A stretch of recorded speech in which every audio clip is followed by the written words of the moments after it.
Hello, everybody, and welcome to another member special here for Chapter Select. I am one of the hosts of the show, Max Roberts. Thank you so much for being a member, supporting the show directly. We really appreciate it. For this one, for Season 4, I had this fun idea to unbox a bunch of Hot Wheels from the Fast and Furious movies. The idea is for the seasonal and the episodic art is all artsy photos of Hot Wheels from the movies, and then I decided to unbox them all here for you today. It started out as an idea that I thought was really cool, but really expensive, and then I couldn't get rid of the idea, and so I ended up buying a lot of Hot Wheels. I've got 1, 2, 3, 4, 5, 6, 7, 8, 9, 10, 11, 12. I've got 12 Hot Wheels. There are only 10 movies that we're doing. It's because I bought this 5-pack. Which you can see down there, you can see over here. Eagle-eyed people may notice this one's already open. The reason the one Hot Wheel, which is a 1970 Monte Carlo from Fast and Furious Tokyo Drift, the only reason that one is actually open is because I had an opportunity to take some photos of it as anticipated on a construction site. And so I kind of like etched out a little hole for it to go through so that we could, how did people do it? They do it like this, force it to focus. I don't know. There you go. Monte Carlo. This little guy, that was the idea of it. So I have one unboxed. We'll unbox the rest of this 5-pack, which incorrectly labeled one of them. I was a little disappointed. This led to some frustration in the Hot Wheel grind. So, as you can see, there are labels all up and down the side tell you what movie they're from. And The Fast and the Furious is a 1967 custom Mustang in this kind of dark green color. Now, one may think, where was this in The Fast and Furious? Well, the answer is it's not in The Fast and Furious. It's in Fast and Furious, the 4th film. And so this kind of foiled my plans and reasoning. One of the reasons I chose this 5-pack, which includes a car from Fast 5 and then 2 cars from Fast, 2 Furious. So I need to go back and buy a car just from the Fast and the Furious, which we'll get to next. But I figured I'd start with the pack here. So rip over the top and bam, I've got a bunch of Hot Wheels. So let's look at that custom Mustang, 1967 custom Mustang. It's kind of a dark green color, a little sparkle to it. This one, so from the Fast and Furious, this is the one that I believe the villain drives, the bad guy, the smuggler, in the tunnels and stuff. So this one actually will not be used, most likely. There is a 99% chance this is one of the 2 that I am not using. Actually, the other one is also here in the 5-pack. So I chose kind of the 5-pack that had the most variety in cars I wanted to use. So 67 Mustang in green. Let's get the other one that we're not going to use out of the way, which is a 1969 Camaro from Too Fast, Too Furious. How do they do it? My wife's like beauty YouTubers and stuff. They do, like, they put their hand behind thing. There you go. 1969 Camaro in blue. This guy is from the tag team drag race where Brian and Roman need to get cars that aren't tagged by the cops. And so that's what we're dealing with. We've got one of those. This is the other one that's not being used. The car from Too Fast, Too Furious that I do plan on using is, of course, Brian's Nissan Skyline. All right, force it to focus. There we go. It's this iconic bad boy right here. From the beginning of the film that he jumps over the bridge before getting arrested by the cops. So I plan on doing something with the Skyline from Too Fast, Too Furious. And this leaves us at probably my favorite car of the bunch from this 5-pack, which is the Porsche from Fast 5. the blue Porsche. Now, there was a pack with the Ford GT at the beginning during the train heist, and I would have rather had that. And had I correctly identified the mislabeling of the Fast and Furious, I may have chose that 5-pack. Could have changed the whole lineup.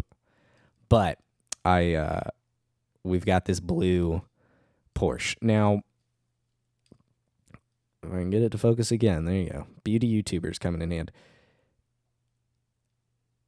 This is one of the hardest ones I'm having an idea of theming. I think it'll probably end up being beachy, sandy, or something, even though this car doesn't necessarily go to that kind of environment. It's in underpasses and alleyways and parking garages, which there are plenty of around me, but I don't necessarily know how to make that artsy. I could try, maybe in front of a bank, but that's boring. So, or a police station, I suppose, is really what they hijack.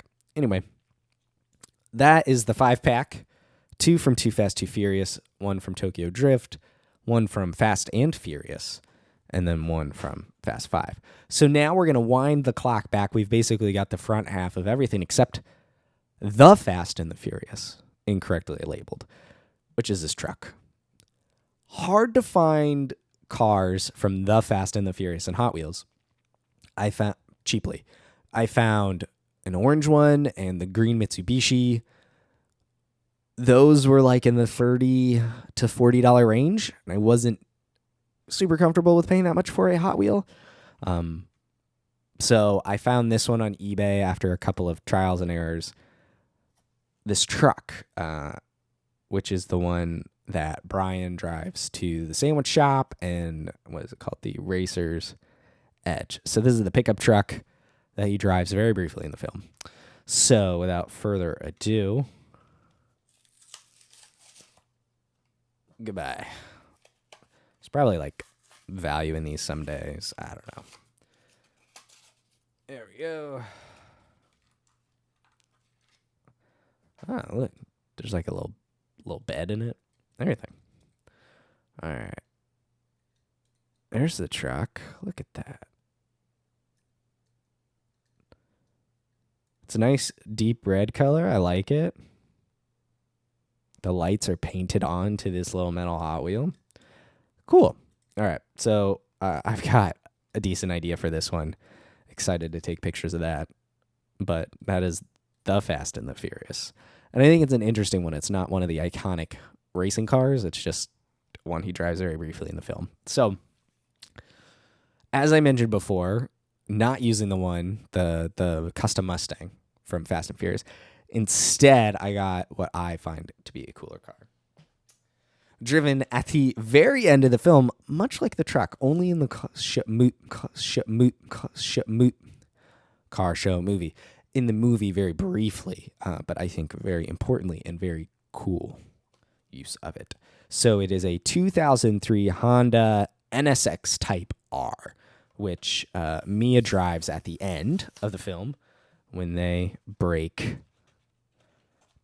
Dom out of prison truck van. And this is a good situation for using this knife just to kind of break this cardboard a little bit.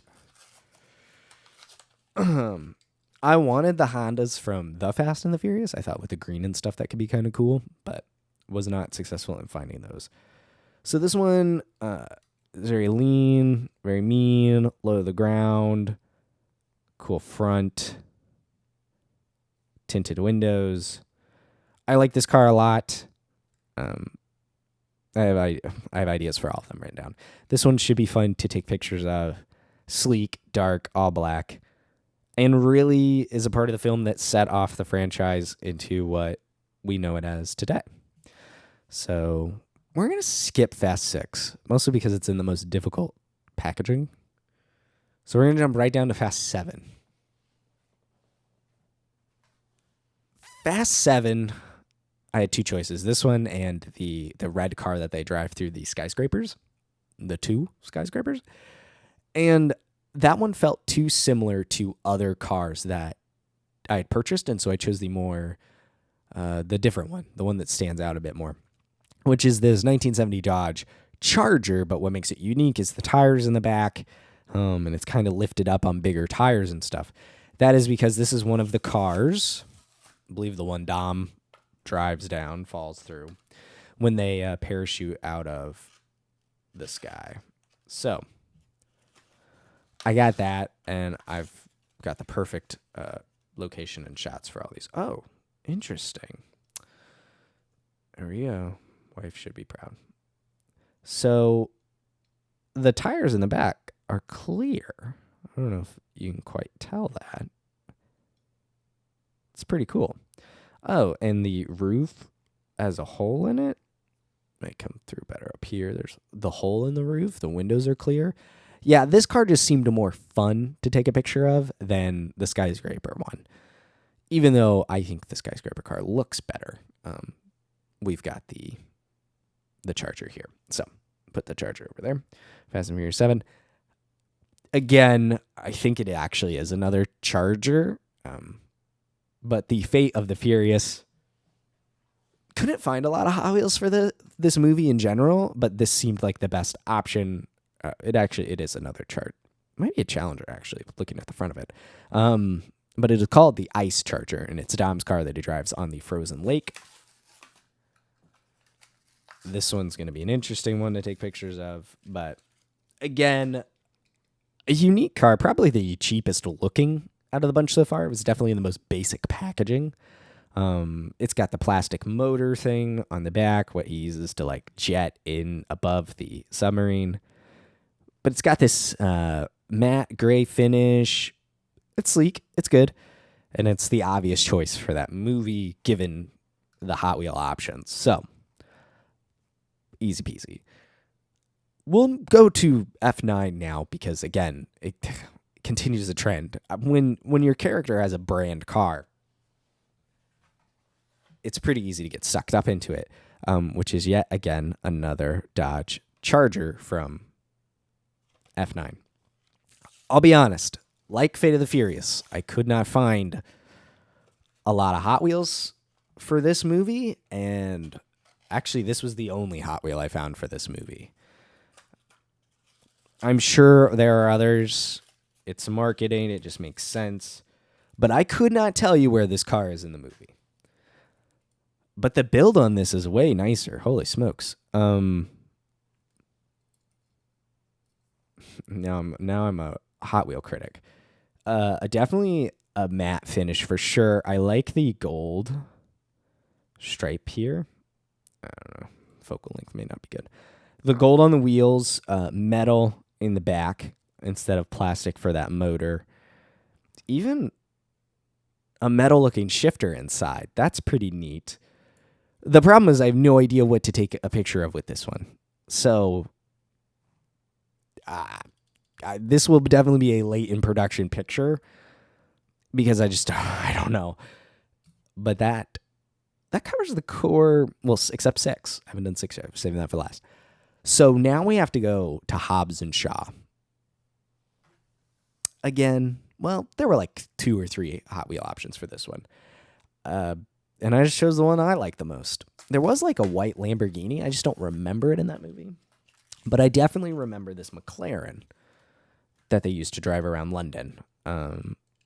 It's this kind of sparkly metallic gray finish, all plastic see-through top. It's neat. I like it. Where will I take a picture of with this?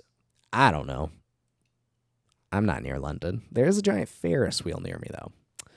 This brings us to our last Hot Wheel for the day. Again, it's another Dodge Charger, but it's a cool Dodge Charger. It's a 1969 Dodge Charger Daytona. This one's actually like sealed up in plastic, and a hard plastic thing. So someone definitely anticipated this as a collector's item and sold it as such down the line. I'm going to open it up and destroy that value. This one will be interesting to try and document. Did that even split? Kinda.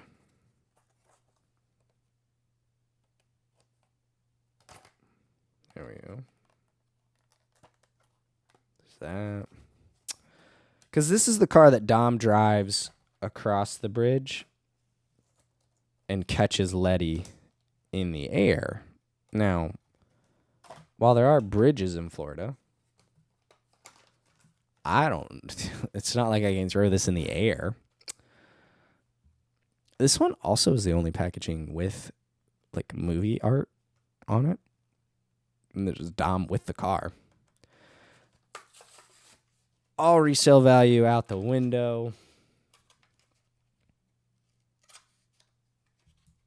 Let's do that before we damage the vehicle. Heck, there's even a plastic backing. Wow.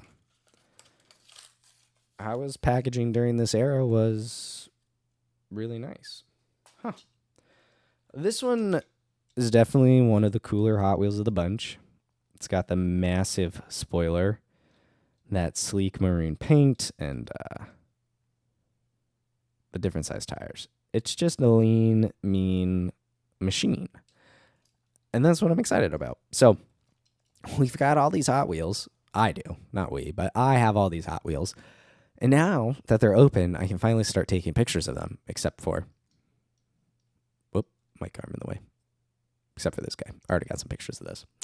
So, thank you for watching. I just thought this kind of be fun to do since I have all these Hot Wheels here. Again, appreciate your support with your membership. It means the world to both Logan and I.